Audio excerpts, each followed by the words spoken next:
সন্তানের মা বাবাকে আল্লাহ নূরের টুপি পরাবে। কেমন হবে এই টুপির আলো? দুনিয়ার সূর্য যেমন আলো দেয়, সারা দুনিয়াতে আলো দিচ্ছে, এই সূর্যটাকে কেউ যদি একটা ঘরের ভিতরে রাখে কেমন আলো হবে? একজন মা বাবার মাথায় যে টুপি হবে, এটা ওই আসমানের সূর্য থেকে বহু গুণ আলো বেড়ে যাবে। সারা কিয়ামতের মাঠ আলোকিত হবে। জিজ্ঞাসা করবে এমন আলো কাদের কারণে? বলে ওই আলেম হাফেজের মা বাবার মাথার টুপির কারণে।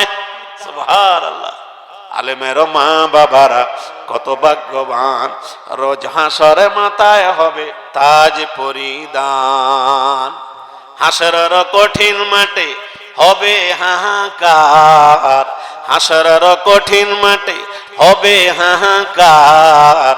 যাদের মাথায় মুকুট হবে কি না চমৎকার, যাদের মাথায় মুকুট হবে কি না চমৎকার। প্রশ্ন হবে মাথায় মুকুট, প্রশ্ন হবে মাথায় মুকুট, কে বা কাহারা? প্রশ্ন হবে মাথায় মুকুট, কে বা কাহারা? জবাব হবে আলেমের মা বাবা তাহারা, জবাব হবে আলেমের মা বাবা তাহারা। আলেম হাফেজের বাবা মাকে আল্লাহ কিয়ামতের ময়দানে নূরের টুপি পরাবে। 10 জন বাবা মাকে হাতে ধরে জান্নাতে নিবে। সুবহানাল্লাহ। আর একজন আলেম হলে অগণিত লোকরা জান্নাতে নিবে। সুবহানাল্লাহ। আল্লাহর পয়গম্বর বলে হাফেজ হলে নির্ধারিত 10 জন।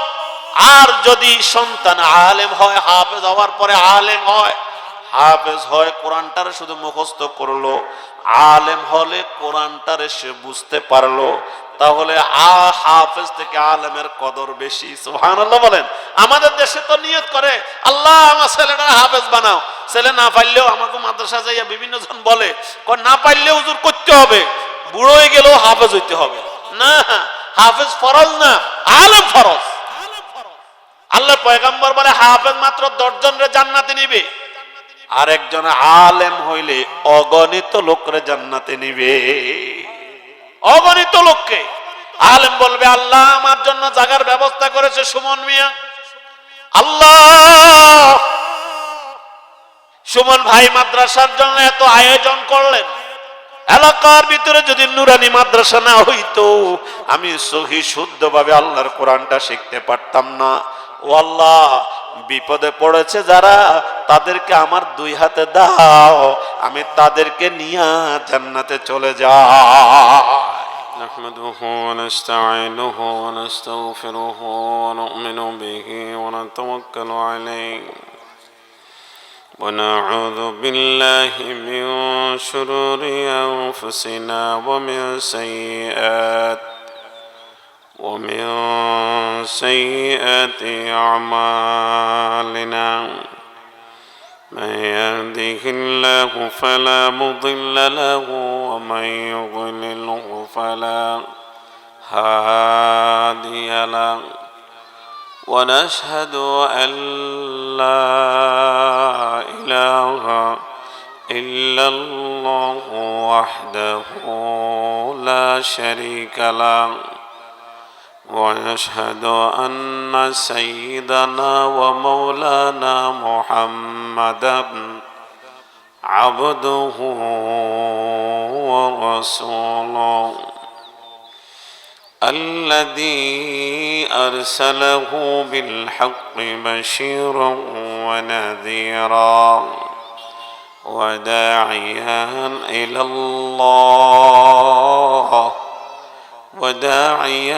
إلى الله بإذنه وسراجا منيرا. إن الله وملائكته يصلون على النبي يا أيها الذين آمنوا صلوا عليه وسلموا تسليما. আলহামদুলিল্লাহ। আজ মজদিপুর দারুল উলুম কওমিয়া মাদ্রাসার উদ্যোগে দ্বিতীয় তাফসীরুল কোরআন মাহফিলের সম্মানিত সভাপতি অত্র প্রতিষ্ঠানের সম্মানিত প্রতিষ্ঠাতা সভাপতি জনাব আলহাজ সোহরাব হোসেন সুমন সাহেব, আজকের মাহফিলে সম্মানিত অতিথিবৃন্দ, হযরত উলামায়ে কেরাম, বাবার বয়সী মুরব্বী বাবারা, সমবয়সী যুব সমাজ, পর্দা আলের মা ও বোনেরা,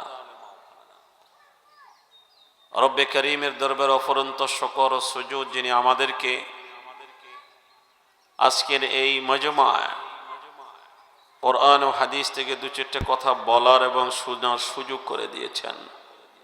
মহান স্রষ্টা দরবারে সকলের দিল থেকে শুকর করছি, আলহামদুলিল্লাহ। সম্মানিত হাজরিন, আমি কোরআনের একখানা আয়াতে কারিমা তেলাওয়াত করেছি। আমার বিষয় কিন্তু আজকে আরেকটি খেয়াল ছিল, এখানে বসার পর বিষয়টি পরিবর্তন করে নিলাম। এই বিষয়টি জরুরি মনে করছি বিধায় আজকে আলোচনাটা আমি বসেছি এবং আলোচনা করার খেয়াল করেছি মাগরিবের আজান হয়ে যাবে কিছুক্ষণ পরে। এর মাঝে অল্প কিছুক্ষণ আলোচনা আল্লাহ তৌফিক দিলে করবো ইনশাআল্লাহ। পবিত্র কোরআন আমাদেরকে শান্তির বার্তা দেয়।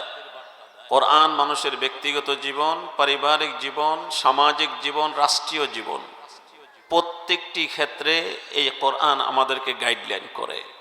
কোরআনকে শুধুমাত্র তাবিজ দেওয়ার জন্য বেছে নিই আমরা অনেকে কোরআনকে আমরা জিন ভূত পেরত দৌড়ানোর জন্য হুজুরের ফু হিসাবে ব্যবহার করে বলে মনে করি। অনেকে এই কোরআনকে বরকতের জন্য ঘরে রেখে দেয় তার তক্তার উপরে।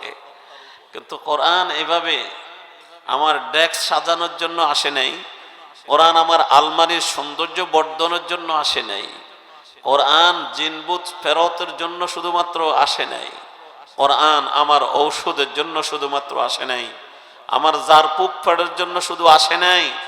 কোরআন আমার ব্যক্তিগত জীবনকে শুধরাতে এসেছে, কোরআন আমার পারিবারিক জীবনকে শুধরাতে এসেছে, কোরআন আমার ব্যক্তিগত জীবন থেকে নিয়ে আমার সংসদ পর্যন্ত কোরআন আমাকে গাইডলাইন দেয়। এটা আমার ইন্ডেক্স, এটাকে দেখে আমার জীবন চালাবো, এটাকে দেখে আমার আদর্শ এই সমাজ চালাবো, এটাকে দেখে আমার রাষ্ট্র চালাবো। এজন্য আল্লাহর হাবিব মদিনার মিম্বরে বসে কোরআন থেকেই আল্লাহর নবী এই রাষ্ট্র পরিচালনা করেছেন। সুবহানাল্লাহ। আমরা তো এখন কোরআনের যখন কথা হয় তখন আমরা অনেকে অনেক কথা বলি। আল্লাহর কোরআনকে নিয়ে বলে এরা যা রাজনীতি করে, কোরআনটাও আল্লাহ পাক রাজনীতির অধ্যায় রেখেছেন, কোরআন সমাজ নীতির অধ্যায় রেখেছেন, রাষ্ট্রনীতির অধ্যায় আছে।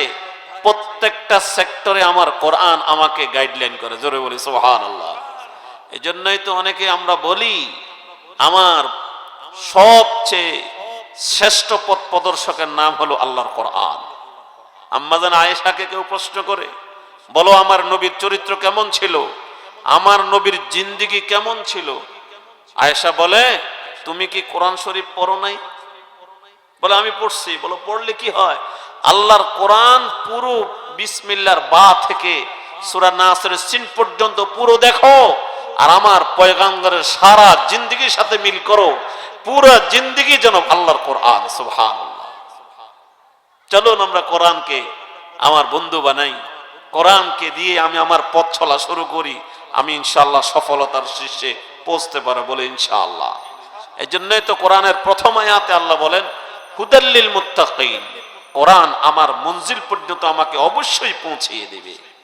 আমি ওখান থেকে একখানা আয়াত পড়েছি, আল্লাহ পাক ঘোষণা করছেন, ইয়া আইয়ুহাল্লাযীনা আমানু কু আনফুসাকুম ওয়া আহলিকুম নারা।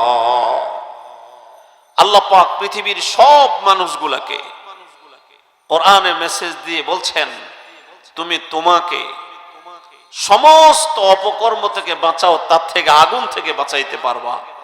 তুমি তোমাকে জাহান্নামের আগুন থেকে বাঁচাও, তুমি তোমার পরিবর্গজনকেও জাহান্নামের আগুন থেকে বাঁচাও। শুধু আমি নয়, আমার ছেলে মেয়ে, আমার বিবি বাচ্চা, আমার আওলাদ ফরজন্দ, আমার প্রতিবেশী, তাদেরকে আমি জাহান্নামের আগুন থেকে বাঁচাইতে হবে। তার জন্য আল্লাহর হাবিব সাল্লাল্লাহু আলাইহি ওয়াসাল্লাম বলেন, যখন কোন সন্তান দুনিয়াতে জন্মগ্রহণ করে প্রত্যেক প্রতিটি সন্তান তার মা বাবার কাছে কিছু হক রাখে। আজকে কামুমিয়া মাদ্রাসার এই মাহফিল থেকে এই এলাকার সমস্ত মা বাবার কাছে আমার মেসেজটি পৌঁছে দিচ্ছি। আমার কোরআনের নীতি শ্রেষ্ঠ শিষ্টাচার নীতি শিক্ষা দেয়। আমার কোরআন সে এত সুন্দর শিষ্টাচার পৃথিবীর কোথাও শিক্ষা দেয় না। সুবহানাল্লাহ। আল্লাহ পাকের কোরআন দেখেন, রব্বে কারীম নবীজির মাধ্যমে ঘোষণা দিচ্ছেন, কুল্লু মাউলুদুন ইউলাদু, যখন কোন সন্তান জন্মগ্রহণ করে, ফালিউহসিন ইসমাহু ওয়া আদ্দাবাহু, ফালিউহসিন ইসমাহু ওয়া আদ্দাবাহু। আল্লাহর পয়গম্বর বিশ্ব নবী মুহাম্মদ আরবি সাল্লাল্লাহু আলাইহি ওয়াসাল্লাম বলেন, যখন কোন সন্তান জন্মগ্রহণ করে তখন সন্তান বাবা মার কাছে প্রথম হক রাখে, আমার নাম রাখো একটা মুসলমানি নাম। সুবহানাল্লাহ। প্রথম হক মুসলমানি নাম রাখো। হযরত ওমর ফারুক রাদিয়াল্লাহু তাআলা আনহু, আল্লাহর পয়গম্বরের খলিফা, পয়গম্বর সাল্লাল্লাহু আলাইহি ওয়াসাল্লামের ইন্তেকালের পরে আবু বকর সিদ্দিকের পরে ওমরের স্থান। নবীজি দুনিয়া থেকে বিদায় নেওয়ার পর আবু বকর সিদ্দিক প্রথম খলিফা। আবু বকর সিদ্দিকের পরে খেলাফতের দায়িত্ব পালন করেন ওমর। খলিফাতুল মুসলিমিন হযরত ওমর যখন খেলাফতের দায়িত্ব পালন করেন, ওমরের দরবারে বৃদ্ধ বাবা সন্তানটাকে নিয়ে হাজির। বৃদ্ধ বাবা ওমরের কাছে বিচার দিয়ে বলে, হুজুর, আমার এই সন্তানটা আমি বাবার কথা মানে না, আমি বাবার সাথে সদ আচরণ করে না। ওমর ফারুক বড় চোখে তাকাইলেন, সন্তানকে ডাক দিয়ে বলে, বাবা, তুমি তোমার মা বাবার সাথে অসৎ আচরণ করলে জান্নাত পাইবা না, জাহান্নাম চলে যাইবা। তুমি মওতের সময় ঈমান নসিব হবে না। মা বাবার অবাধ্য সন্তানের বড় শাস্তি হলো মৃত্যুর সময় ঈমান নসিব হবে না, কালিমা নসিব হবে না। যে ঈমানদার মওতের সময় কালিমা নসিব হয় না, ওই সন্তান জাহান্নাম ছাড়া উপায় নাই। খলিফাতুল মুসলিমিনের সামনে যুবক ওমরকে ডাক দেয়, বলে, খলিফা, আপনি আল্লাহর পয়গম্বরের বন্ধু, আল্লাহর পয়গম্বরের সচ্চা খলিফা। আপনি বললেন আব্বা আমার কাছে হক পাবে, এটা মা বাবার হক। আমি সন্তান কি আমার বাবার কাছে কোনো হক পাবো কিনা? আমি সন্তান মা বাবার কাছে কি হক পাবো? এতটুকুন যদি আমাকে একটু জানাইয়া দিতেন, আমি ওমর আপনার কাছে চিরকৃতজ্ঞ হইতাম। আব্বার হক বুঝতে পারলাম, মা জননীর হক বুঝতে পারলাম। আমি সন্তানের কি হক আমার মা বাবার কাছে তা যদি একটু বলতেন, আমি ওমর আপনার কাছে আমি চিরকৃতজ্ঞ হইতাম। আজকে মা বাবারা সন্তানের কাছে হক পাবে এতটুকু জানেন? সন্তান মা বাবার কাছে কি হক পাবে, মা বাবা না জানার কারণে, অবহেলার কারণে সন্তানকে নিয়ে মা বাবা বড় পেরেশান হইতে হয়। সন্তানের হক আদায় করে না বলে বহু বাবা মা রাতের আধারে চোখের পানি ছেড়ে কান্দে। মানুষের কাছে লজ্জায় বলার ভাষা থাকে না। পৃথিবীর প্রত্যেকটা মা বাবা প্রত্যেকটা সন্তানের শিশুকাল থেকে প্রত্যেকটা জিন্দেগির সেক্টর যদি স্মরণ করে, তার কোরআন হাদিস অনুযায়ী হক আদায় করে, বাবা মা কোনোদিন এই সন্তানের কারণে বেইজ্জত হবে না, বিপদগ্রস্ত হবে না। এই সন্তান মা বাবার জন্য দুনিয়াতেও আরামের বস্তু হবে, কবর জগতেও শান্তির নীড় পরিণত হয়ে যাবে। খলিফা ওমরের সামনে যুবক ডাক দেয়া বলে, ওমর, আমি আমার বাবার কাছে কি হক পাবো একটু বলে দাও, মা জননীর কাছে কি হক পাবো বলে দাও। ওমর ডাক দেয়া বলে, তোর আব্বার কাছে প্রথম হক পাবি। তোমার আব্বা যখন বিবাহ করবি, একজন নেককার স্ত্রী বিবাহ করবি, অর্থাৎ তুমি সন্তানটার জন্য একজন নেককার মা উপহার দিবি। এটা প্রত্যেকটা সন্তানের 1 নম্বর হক। প্রত্যেকটা বাবার কাছে সন্তানের হক, প্রত্যেকটা বাবার কাছে ছেলে মেয়ের হক। বাবা প্রথম স্ত্রী নির্বাচনের সময় নেককার স্ত্রী নির্বাচন করবে। আল্লাহর পয়গম্বর বুখারী শরীফের 5090 নম্বর হাদিস, পয়গম্বর ডাক দেয়া বলেন, তুনকাহুল মারআতু লিআরবাইন লিমালিহা ওয়ালি জামালিহা ওয়ালি হাসাবিহা ওয়ালি দীনিহা ফাজফার লিজাতিদ দ্বীন। উম্মত, তুমি বিবাহ করতে পারবা, চারটা জিনিস দেখে বিবাহ করো, আপত্তি নাই। এখন তো বিবাহটা একটা তামাশা হয়ে গেল, দেখার পরিচয় হয়েছে, সুন্দর লাগছে, বস বিবাহর পিড়িতে বসে যায়। নবী বলে চারটা জিনিস দেখো, সুন্দর দেখতে পারবা, তুমি তার মাল দেখতে পারবা, মাল দেখে বিবাহ করতে পারবা, সৌন্দর্য দেখে বিবাহ করতে পারবা, বংশ দেখে বিবাহ করতে পারবা, ধর্ম দেখে বিবাহ করতে পারবা। ফাজফার লিজাতিদ দ্বীন, ধর্মের লেশ আসেনি তা দেখে বিবাহ করো, এটা তোমার জন্য মঙ্গলময় হবে। যে মেয়ের বংশের ভিতরে টাকা পয়সা নাই, সুন্দর নাই, কিন্তু দিলের ভিতরে আল্লাহর কোরআন আছে, ধর্মের জ্ঞান আছে, আল্লাহর কোরআন আছে, ধর্মের জ্ঞান আছে, রবের ভয় আছে, এমন মেয়েটা গড়ে আনছো মানে জান্নাতের বাগান বানাইছো। এখন তো মনে মনে মনে মনে বলি টাকা পয়সার দরকার, যৌতুক নিবে, ঠিক কিনা বলেন? টাকা পয়সা দেখে বিবাহ করো, যৌতুক নিবে, সরাসরি বলে না, দূর থেকে বলে একটা বড় হুন্ডা হইলে চলে, ঠিক নেই? আরেকজনের মাধ্যমে বলা, এরপরে বিবাহ সময় যদিও নেয় নাই, আবার বিদেশ যাওয়ার আগে বলে আমার 5 লাখ টাকা দেওয়া লাগবে। সময় সময় যৌতুকের জাজ দিবি বিদায়, অগ্রিম মাল দেখি বিবাহ করে। পয়গম্বর সাল্লাল্লাহু আলাইহি ওয়াসাল্লাম বলে, মান তাজাওয়াজা ইমরাতান লিমালিহা লাম ইয়াজিদহুল্লাহু ইল্লা ফাকারা ওয়া মান তাজাওয়াজাহা লিহাসাবিহা লাম ইয়াজিদহুল্লাহু ইল্লা দানাআ। যে উম্মত মাল দেখে টাকা দেখে বিবাহ করে, ওই বিবাহর পর ছেলেটা দিন দিন ফকির হইতে থাকবে। ধন দৌলত কার দেওয়া? বলেন, ধন দৌলত কার দেওয়া?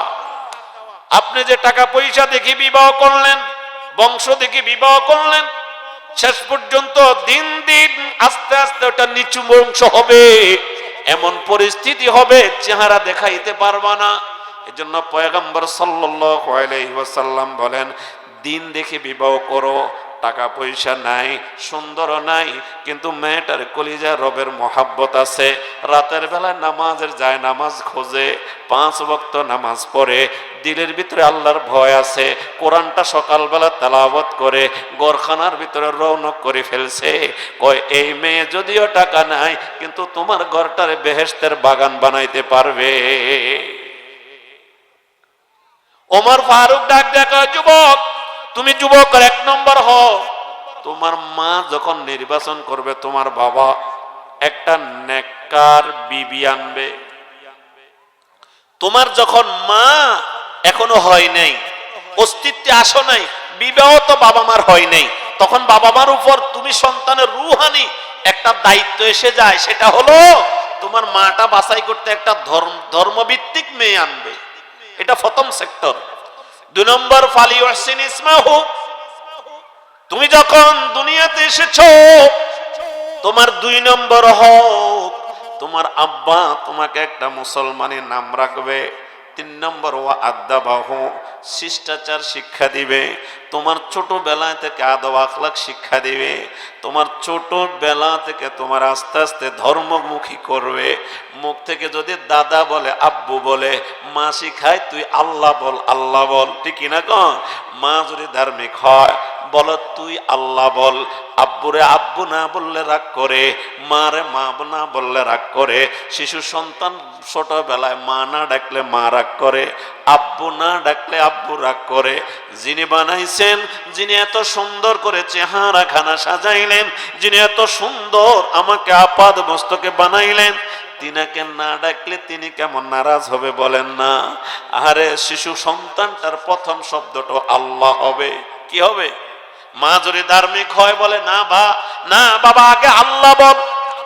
শিশু সন্তানটা শিশুবেলায় শিষ্টাচার শিক্ষা দেওয়ার জন্য প্রথম মাদ্রাসা মা।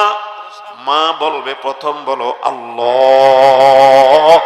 আজান দেয় মসজিদে, দেখো আল্লাহু আকবার, আল্লাহ বড়, আল্লাহ বড়। সন্তানটারে আল্লাহর বড়ত্বর কথা বলে। শিশুবেলা থেকে আস্তে আস্তে তার মুখে আল্লাহর শব্দের বাণী পৌঁছায়, সাল্লাল্লাহু আলাইহি ওয়াসাল্লাম শিখায়। মা নামাজ পড়ে সন্তানটারে বসায়, মা তসবিহ পড়ে সন্তানটারে শোনায়, মা কোরআন তেলাওয়াত করে সন্তানটারে শোনায়। আব্দুল কাদের জিলানী বলে, মা জননীর সফলতা তো আমার সফলতা। কিতাবের ভিতরে লেখে আব্দুল কাদের জিলানী কেমনে আল্লাহর কোরআনের অর্ধেক মুখস্থ হয়ে যায়। বলে পেটে রাখা অবস্থায় মা আল্লাহর কোরআনের সাথে সম্পর্ক ছিল, সকাল সন্ধ্যা তেলাওয়াত করত, ভিতরে থাইকা তো আল্লাহ তার কলিজা ভরে কোরআন দিয়া দিছে। আপনি সন্তানটা গর্ভে আসার পর থেকে শুরু করলেন বিভিন্ন রকমের গান বাজনা নিয়ে আপনার সময় কাটে। আপনি একটা টাচ মোবাইল নেওয়ার পর ফেসবুক আর ইউটিউবে যেভাবে সময় কাটান, আপনার গর্ভে তো আল্লাহর ওলি হইতে পারে, আপনার গর্ভের সন্তানটা ইমাম হতে পারে, আপনার গর্ভের সন্তানটা খতিব খোতাবা হইতে পারে, আপনার গর্ভের সন্তানটা এই এলাকার একজন ইমাম হতে পারে। আপনার সন্তানটাকে আপনি শুনাইলেন গান, আপনার সন্তানটারে শুনাইলেন টিকটক, আপনার সন্তানটারে শুনাইলেন বিভিন্ন বই, আপনার সন্তানটারে শুনাইলেন বিভিন্ন রকমের গান বাজনা। না না মা, সন্তানটা তো আল্লাহ পাক দেওয়া।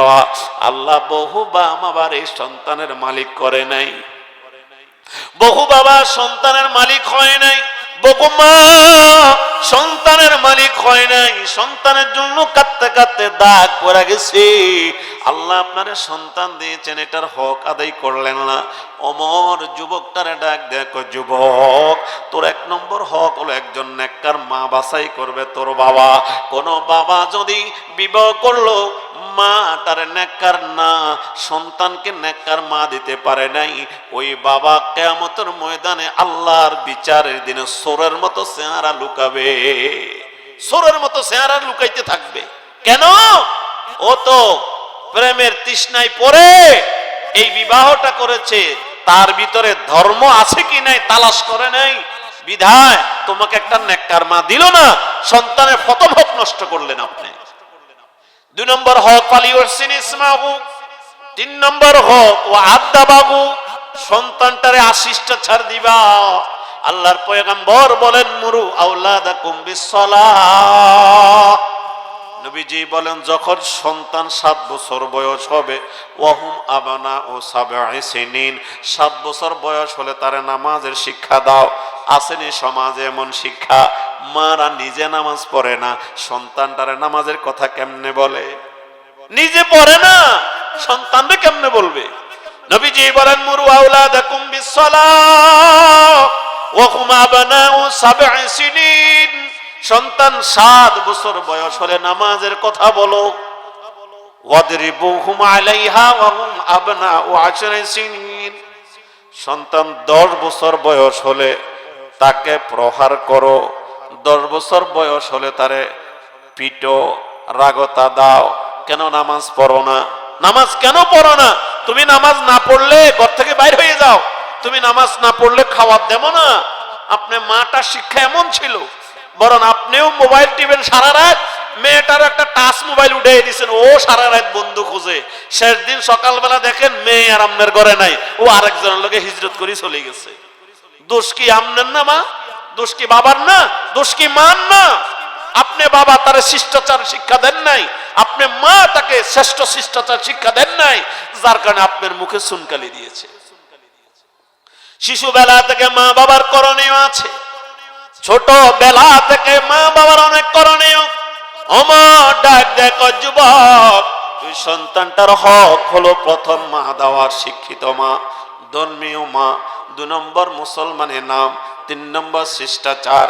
শিষ্টাচারের মধ্যে শ্রেষ্ঠ শিষ্টাচার নবী বলেন, 7 বছর বয়স হলে নামাজের কথা বলো, তারা আদব কায়দা শিক্ষা দাও। তুমি তারে মোবাইল ধরতে দিও না, মোবাইল বেয়াদবের আঁকড়া। সব জায়গায় মোবাইলের সব রকম ব্যবহার করা যায় না, প্রাপ্ত বয়স্ক ছেলে সন্তানের হাতে মোবাইল দেওয়া যায় না। আমার এই দুস্থ বলেন, আমার ছেলেগুলা মাশাআল্লাহ কলেজ ইউনিভার্সিটিতে পড়ে, তখন পর্যন্ত আমরা মোবাইল থেকে তারে দূরে রাখছি। মা বাবার এটা দায়িত্ব। মা বাবার কি এটা বলেন না দায়িত্ব? হ্যাঁ, যোগাযোগের জন্য মোবাইল দেওয়া যাবে, মোবাইলের জন্য যোগাযোগের জন্য দাও, কিন্তু টাচ মোবাইল গুলার ভিতরে তো গুনায় দাওয়াত দেয়, গুনায় দাওয়াত দেয়।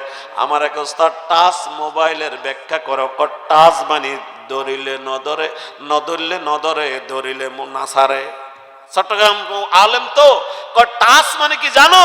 টাচ মানে নধরলে নধরে, ধরিলে মগন নছাড়ে।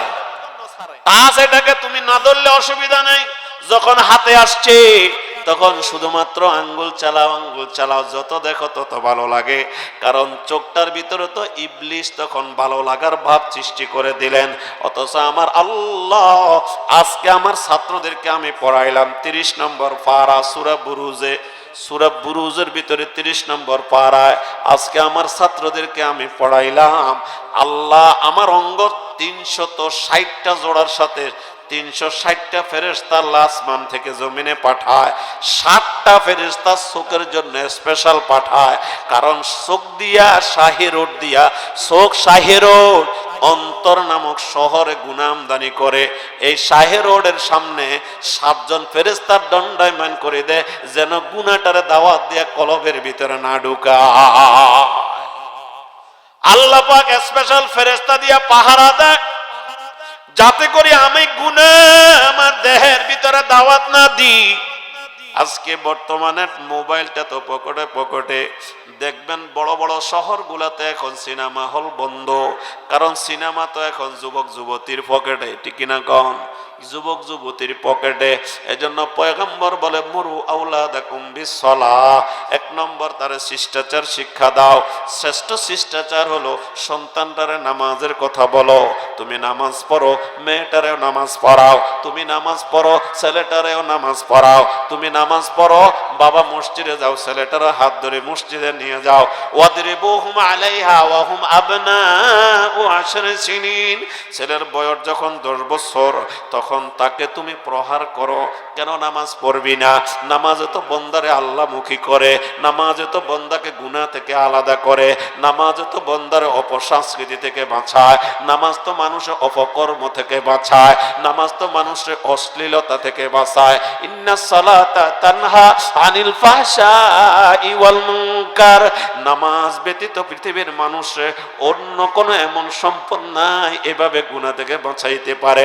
নামাজি ব্যক্তি গুনাহ করতে চিন্তা করে, আমি রবের ঘরে সেজদা দিই, আমি রবের ঘরে সেজদা দিই, আমি যাই নামাজে দাঁড়াবো, আল্লাহর সামনে দণ্ডায়মান হব। গুনাহ করে আবার আল্লাহর সামনে কেমনে দাঁড়ায়, সেজদা দিয়ে আল্লাহর তাসবিহ নেব, জবান দিয়ে গুনাহ করে কেমনে আল্লাহর তাসবিহটা নি। এজন্য ওয়াদরিবুহুম আলাইহা ওয়া হুম আবনাউ 10 সিনিন, 10 বছর বয়স হলে তারে প্রহার করো। ওয়াফাররিকু বাইনাহুম বিল মাজাজি, সন্তান 8, 9, 10 বছর বয়স হলে তার বিছানাকে আলাদা করো। খেয়াল করেন আমার নবীর শিক্ষা কত সুন্দর।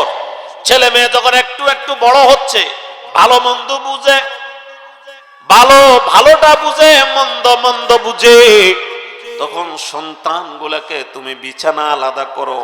ওয়াফাররিকু বাইনাহুম বিল মাজাজি, 4-5 জন সন্তান, তোমার সন্তানগুলোকে আলাদা করো। রাতের বেলায় বিছানায় একসাথে থাকতে দিও না। তাফসীরে কিতাবে লেখে ছেলে ছেলে, মেয়ে মেয়ে, ছেলে মেয়ে, মেয়ে ছেলে, একসাথে একই বিছানা থাকতে দিও না।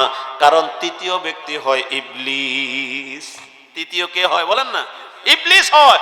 ও গুনার দাওয়াত দেয়। ইবলিস আমার আপনার বন্ধু না দুশমন? বলেন না, বন্ধু না দুশমন?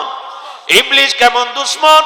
ইবলিস রবের সামনে দাঁড়িয়ে বলে, আল্লাহ আমাকে এমন একটা সুযোগ দাও, একজন বান্দাকেও আমি জান্নাতে যাওয়ার জন্য দেব না। আল্লাহ কয় পারবি না, কারণ বান্দার পিছনে আমার রহমত দাঁড়ানো, আর তওবা নামক সম্পদটা তো চোখের সামনে। গুনাহ করার সাথে সাথে আল্লাহ মাফ করুক, শয়তান তুই কষ্ট করে গুনাহ করাইলি, আমার বান্দা চোখের এক ফোঁটা পানি ছেড়ে দিয়া ক্ষমা চাওয়ার সঙ্গে সঙ্গে সব গুনাহ আমি মাফ করে দিই। তুমি গুনাহ করাইবা আর আমি মাফ করতে থাকবো। সুবহানাল্লাহ। সাথে সাথে আমার পয়গম্বরের মাধ্যমে গুনাহ না করার জন্য দাওয়াত থাকবে। নবীজি বলেন তোমার সন্তানগুলাকে অপকর্ম থেকে যদি বাঁচাইতে চাও, 1 নম্বর নামাজের দাওয়াত দাও, 2 নম্বর দাওয়াত নামাজ না পড়লে প্রহার করো, 3 নম্বর সন্তানটার বিছানাকে আলোক করো, এরা যেন খারাপ কাজে লিপ্ত না হয়ে যায়। দোস্ত, আপনি বলবেন ভাই বোনের অসুবিধা কি? শরীয়ত বলে ভাই বোনের মধ্যেও ইবলিস দুশ্মনী লাগায়া দেয়, ইবলিস দুষ্টমি খারাপ স্বভাব সৃষ্টি করে দেয়, এটা ইবলিসের বড় স্বভাব। বিছানাকে আলোক করো।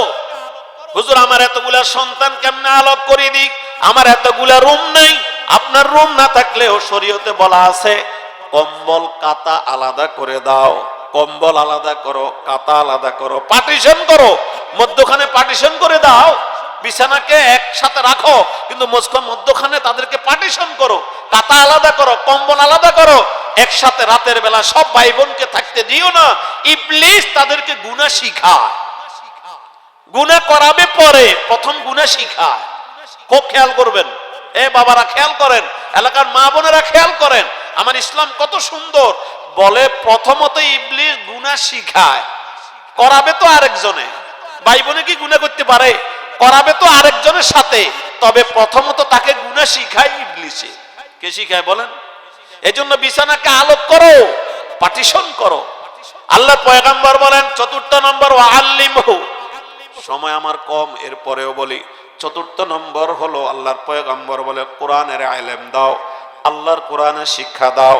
কোরআনের জ্ঞানের দ্বারা কলিজা নরম হয়, কোরআনের জ্ঞানের দ্বারা দিলটা মোমের মতো গলে যায়, কোরআনের দ্বারা মানুষের আদর্শিক জীবন হয়, কোরআনের দ্বারা গুনার ভাব দিল থেকে চলে যায়। কোরআনের প্রেমের কারণে আল্লাহু আকবার ঘরের ভিতরে রজাইল চলে যায়। যে ঘরে কোরআন তেলাওয়াত, ওই ঘরে টিভি ভিসিআর আর মজা লাগে না। যে ঘরে কোরআন তেলাওয়াত, ওই ঘরে সন্তানগুলা আল্লাহওয়ালা হয়। যেই ঘরে মাও তেলাওয়াত করে, বাবাও করে, সন্তানও করে, ওই ঘরে আর টিকটকের আড্ডা থাকে না। ঠিক না বলে? এজন্য আগে আমরা দেখতাম ঘরে ঘরে মুক্তবের সন্তানগুলা কোরআন তেলাওয়াত করত। বর্তমানে মুক্তব বন্ধ। মাদ্রাসাগুলাতে চিহ্নিত কিছু ছাত্র দেয়, বাকিগুলা কোরআন থেকে মাহরুম। ঘরে টিভি আছে, আবার কোরআনটাও একটা রাখছে, মানুষটা দেখানো তো লাগে। পরে 1-2 জনে আবার পরামর্শ করে, ঘরের ভিতরে টিভি আছে, কোরআন শরীফটারে মসজিদে দিয়ে আসো। কোরআন কি মসজিদে পড়ার জন্য নাকি আমরা পড়ার জন্য? মানুষরা পড়বে, এই কোরআন রে মসজিদে দিয়ে আসে, কোরআনটারে মসজিদের মধ্যে দিয়ে আসে। কোরআনটা আর মানুষ পড়ে না, মসজিদে তাকে থাকে কোরআনটা। মানুষ তো কোরআন পড়ার কথা, এই কোরআন মসজিদে তাকে যাবে কেন? সন্তানকে 4 নম্বর হক হলো কোরআন দেওয়া। এজন্য পয়গম্বর বলে তলাবুল ইলমি ফারিদাতুন আলা কুল্লি মুসলিম। আদর্শ সন্তান যদি চাও, নিজে আগুন থেকে বাঁচতে চাও, পরিবার বর্গকে আগুন থেকে বাঁচাও, এই বাঁচানোর জন্য নীতি হলো সন্তানকে শিষ্টাচার শিক্ষা দাও, পরিবার বর্গকে শিষ্টাচার শিক্ষা দাও। 4 নম্বর আগুন থেকে যদি বাঁচাইতে চাও, বাবা কোরআনের জন্য দিয়েছে। সন্তানের মা বাবাকে আল্লাহ নূরের টুপি পরাবে। কেমন হবে এই টুপির আলো? দুনিয়ার সূর্য যেমন আলো দেয়, সারা দুনিয়াতে আলো দিচ্ছে, এই সূর্যটাকে কেউ যদি একটা ঘরের ভিতরে রাখে কেমন আলো হবে? কয় একজন মা বাবার মাথায় যে টুপি হবে, এটা ওই আসমানের সূর্য থেকে বহু গুণ আলো বেড়ে যাবে। সারা কিয়ামতের মাঠ আলোকিত হবে। জিজ্ঞেস করবে এমন আলো কাদের কারণে? বলে ওই আলেম হাফেজের মা বাবার মাথার টুপির কারণে। সুবহানাল্লাহ। আলেমের মা বাবারা কত ভাগ্যবান, রোজ হাসরে মাথায় হবে। আলেমের মা বাবারা কত ভাগ্যবান, রোজ হাসরে মাথায় হবে তাজ পরিধান। হাসরের কঠিন মাঠে হবে হাহাকার, হাসরের কঠিন মাঠে হবে হাহাকার। যাদের মাথায় মুকুট হবে কি না চমৎকার, যাদের মাথায় মুকুট হবে কি না চমৎকার। প্রশ্ন হবে মাথায় মুকুট, প্রশ্ন হবে মাথায় মুকুট, কে বা কাহারা? প্রশ্ন হবে মাথায় মুকুট, কে বা কাহারা? জবাব হবে আলেমের মা বাবা তাহারা, জবাব হবে আলেমের মা বাবা তাহারা। আলেম হাফেজের বাবা মা কে আল্লাহ কিয়ামতের ময়দানে নূরের টুপি পরাবে। এজন্য আরেক কবি বলেন যে শখস কি আওলাদ হো ये हाफिज कुरान, जिस शख्स के औलाद हो ये हाफिज कुरान, महशर में मिलेगा उसे ताज दुरखशान। 10 अहले जहन्नम को सुपा रिश्व करेगा, 10 अहले जहन्नम के सुपा रिश्व करेगा, फिर दोस्त में लेकर वो उन्हें साथ चलेगा। 10 জন বাবা মাকে হাতে ধরে জান্নাতে নিবে, সুবহানাল্লাহ। আর একজন আলেম হলে অগণিত লোকরা জান্নাতে নিবে, সুবহানাল্লাহ। আল্লাহর পয়গম্বর বলে হাফেজরে নির্ধারিত 10 জন। আর যদি সন্তান আলেম হয়, হাফেজ হওয়ার পরে আলেম হয়, হাফেজ হয় কোরআনটারে শুধু মুখস্থ করলো, আলেম হলে কোরআনটারে সে বুঝতে পারলো, তাহলে হাফেজ থেকে আলেমের কদর বেশি, সুবহানাল্লাহ বলেন। আমাদের দেশে তো নিয়ত করে আল্লাহ আমার ছেলেটা হাফেজ বানাও, ছেলে না পারলেও আমাকে মাদ্রাসা যাইয়া বিভিন্ন জন বলে না পারলেও হুজুর করতে হবে, বুড়ো হয়ে গেলেও হাফেজ হইতে হবে। না, হাফেজ ফরজ না, আলেম ফরজ। আল্লাহর পয়গম্বর বলে হাফেজ মাত্র 10 জনের জান্নাতে নিবে, আর একজন আলেম হইলে অগণিত লোকরে জান্নাতে নিবে, অগণিত লোককে। আলেম বলবে আল্লাহ আমার জন্য জায়গার ব্যবস্থা করেছে সুমন মিয়া, আল্লাহ সুমন ভাই মাদ্রাসার জন্য এত আয়োজন করলেন, এলাকার ভিতরে যদি নুরানি মাদ্রাসা না হইতো আমি সহি শুদ্ধভাবে আল্লাহর কোরআনটা শিখতে পারতাম না। ও আল্লাহ, বিপদে পড়েছে যারা, তাদেরকে আমার 2 হাতে দাও, আমি তাদেরকে নিয়ে জান্নাতে চলে যাই, তাদেরকে নিয়ে জান্নাতে যাবে। আলেম হাফেজের বাবা মাদেরকে জান্নাতে নিবে। আল্লাহর পয়গম্বর বলেন কুন আলিমান আও মুতাআল্লিমান আও মুত্তাবিআন আও মুহিব্বান ওয়ালা তাকুন খামিসান। আল্লাহর পয়গম্বর বিশ্ব নবী মুহাম্মদ আরবি সাল্লাল্লাহু আলাইহি ওয়াসাল্লাম বলেন দুনিয়ার ভিতরে হতো আলেম হও, কোরআনটারে শিখাও, শিখানেওয়ালা হও, 2 নম্বর ছাত্র হও, 3 নম্বর যদি তাও না হয় আলেমরে ভালোবাসো, 4র্থ নম্বর তাও পারলাম না দূর থেকে মোহাব্বত করনেওয়ালা হও, ওয়ালা তাকুন খামিসান, 5ম নম্বরে যাইও না, কিয়ামতের ময়দানে কিন্তু বড় আসামি হয়ে যাইবা। দুনিয়ার সব মানুষগুলারে বাঁচানোর জন্য আল্লাহর পয়গম্বরের হাদিসটি যথেষ্ট। প্রথম আলেম হও, আলেম হতে পারলাম না আলেমের ছাত্র হও, আলেমের ছাত্র হইতে পারলাম না আলেমরে মোহাব্বত করো, তাও পারো নাই দূর থেকে অনুসরণ করো। 4টা প্রকার পরে 5ম নম্বরে যাইও না, অর্থাৎ দোকানে বইয়া বইয়া সমালোচনা কইরো না, দূর থেকে তার বিরুদ্ধে বলো না, স্লোগান দিও না, বিরুদ্ধে স্লোগান দিও না, বরং পারলে সহযোগিতা করো, না পারলে হিংসুক তুমি চুপ করিয়া বইয়া থাকো।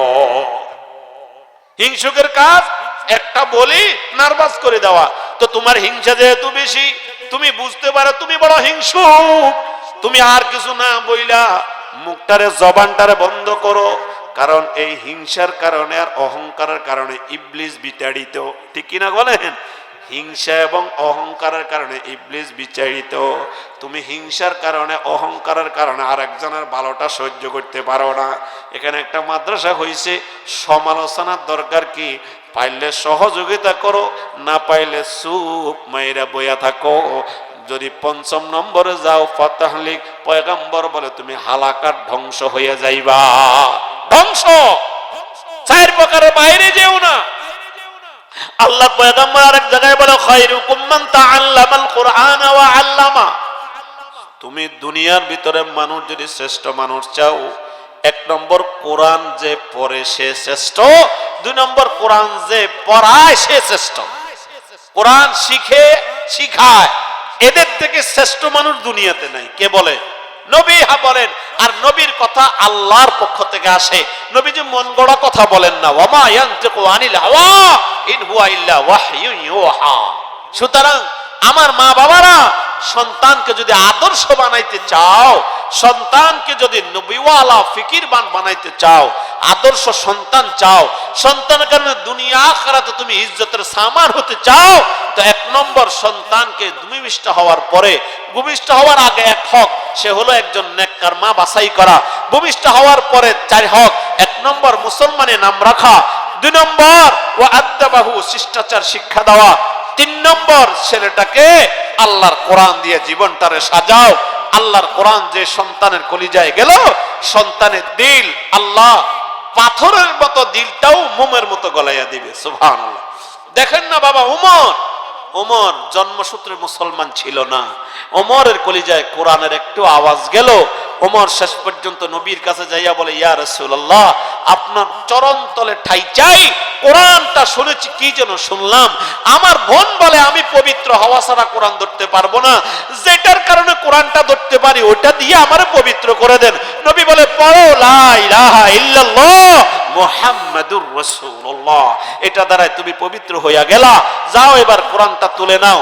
ওমর কোরআন পড়ে দিলটারে সাজাইলেন, কঠিন একটা হৃদয় মোমের মতো গলে গেছে। কি হলো? ওমর 22.5 লক্ষ বর্গ মাইলের শাসক ছিল ওমর। 10 বছর খেলাফতের দায়িত্ব পালন করলেন ওমর। আল্লাহর আখিরাতের ভয়ে একটা রাইতেও ঘুমায় নাই। সুবহানাল্লাহ। 10 বছর খেলাফতের দায়িত্ব ছিল, রাষ্ট্রপ্রধান ছিল। হুজুররা কেমনে দেশ চালাইবো, হুজুররা কেমনে দেশ চালাইবো? দেখেন না আফগানিস্তানে, আচ্ছা বাকিটা বাদ দিলাম, নগরটা দেখেন, আফগানিস্তানে দেখেন না পাগড়ির গুলার ভিতরে আল্লাহ কি মায়া রাখছে। পাকিস্তান ওই আফগানিস্তানের যোদ্ধাদের জিজ্ঞেস করলাম এবার হজে, 2 জন বড় মুফতির সাথে সাক্ষাৎ হলো, জিজ্ঞেস করলাম কেমন চলছে আপনাদের? বিশ্বাস করেন পায়ের নিচে প্রত্যেকটা বালি কেনা যেন আল্লাহ স্বর্ণ দিয়া বানাইয়া দিছে। কেন জানেন? সেজদার ভিতরে প্রভাব আছে, আলেমদের সেজদার ভিতরে একটা পাওয়ার আছে, আল্লাহর কোরআন আর নবীর সুন্নাহর ভিতরে শান্তি। সারা পৃথিবী একমত, আল্লাহর কোরআন আর রাসূলুল্লাহর সুন্নাহ ছাড়া শান্তির আশা করা যায় না। সারা দুনিয়া একমত। চলেন আমার সমাজে, আমার পরিবারে, আমার রাষ্ট্রে, আমার সংসদে আল্লাহর কোরআনটাকে নিয়ে সাজাইয়া দিই। তৌফিক, আল্লাহ তৌফিক দান করেন। আমিন বলি, আমিন বলি। এই দেশের সংসদে যদি আল্লাহর কোরআনটা হয়ে যায়, আইন যদি কোরআনের হয়, একজন শ্রমিক তার শ্রমের মর্যাদা পাবে, একজন উপরস্থ কর্মকর্তা সে গুনাহ করতে ভয় করবে। বলেন ঠিক কিনা? লাগবে আল্লাহর কোরআন। এজন্য নবী বললেন, না তারাকতুম ফিকুম আমরাইন লান তাদিল্লু মা তামাসসাকতুম বিহিমা। দুনিয়ার মানুষ যদি সুখ চাও তো কোরআন আর নবী সুন্নাহরে ধরো। আল্লাহ আমাদেরকে আমল করার তৌফিক দান করেন। কামুমিয়া মাদ্রাসায় আল্লাহর কোরআনের দাওয়াত দিচ্ছে, এই দাওয়াত যেন আল্লাহ আরো বেগবান করে। সবাইকে দাওয়াতের দোয়ার জন্য আহ্বান করছি। শেষ পর্যন্ত থেকে মাহফিলকে আমাকে আল্লাহ যেন বরকতময় করে দেয়। দোয়া নিয়ে যাব। আসসালামু আলাইকুম রহমতুল্লাহি ওয়া বারাকাতুহু।